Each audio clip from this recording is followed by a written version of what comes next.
Hillary Clinton was speaking in New York at a summit on Israel, and she was talking about young people. You know, she taught a class at Columbia, and she talked about what she saw with her students and how they're getting so much information on sites like TikTok. And oftentimes it's misinformation and it's propaganda. Listen. Smart, well-educated young people from our own country, from around the world, where were they getting their information?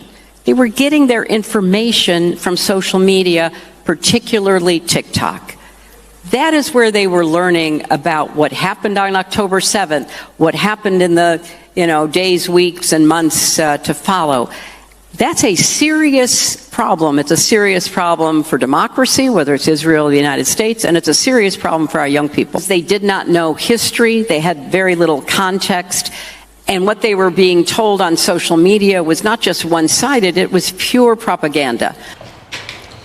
I don't disagree that TikTok does misinformation. I think a lot of social media do it as well. The Qataris are doing the same thing when it comes to X as well with misinformation.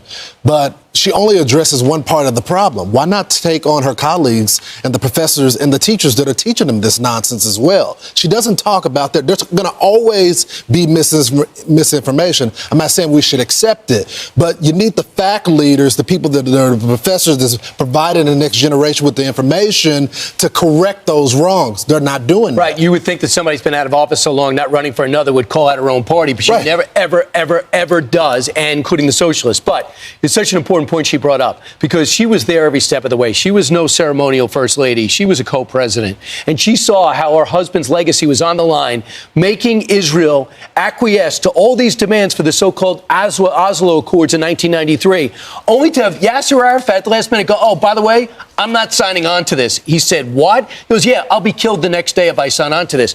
Any person who doesn't understand the two-state solution was walked away with by the Palestinians at that point, led by Yasser Arafat, has not even looked back. I'm not asking you to go back 80 years. I'm asking you to go back 20 years. I'm asking you to go back to a Democratic president. So what she's saying is these kids at Columbia, the elite, don't even know the history in the region, don't even understand it, and they get it from TikTok. This is what's so dangerous. We would never let the Chinese buy ABC, Fox, or CBS. You have to be an American citizen.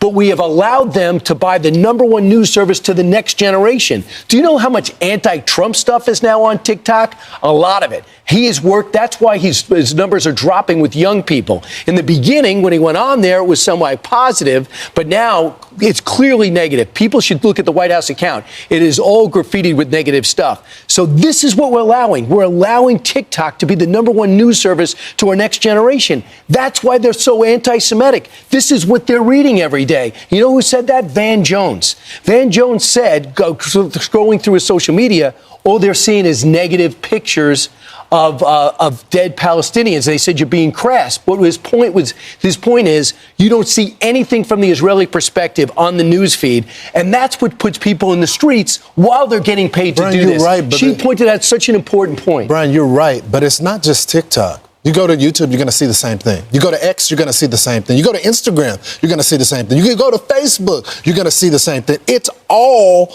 anti-Jew, anti-Zionist, and it's all that the Palestinians are suffering. It is Israel's fault. So I agree TikTok is a problem. But if you eliminate TikTok, it's not going to solve the problem. It won't solve it, but it will be an American problem as opposed to the Chinese manipulating us. You'll never hear anything positive about Taiwan or America or trade as long as China controls the #1 news service. Well, maybe parents can teach children, don't just get your news from TikTok. You need to be watching the news, reading newspapers, so you get the full perspective. That's right. I'm Steve Doocy. I'm Brian Kilmeade. And I'm Ainsley Earhart. And click here to subscribe to the Fox News YouTube page to catch our hottest interviews and most compelling analysis.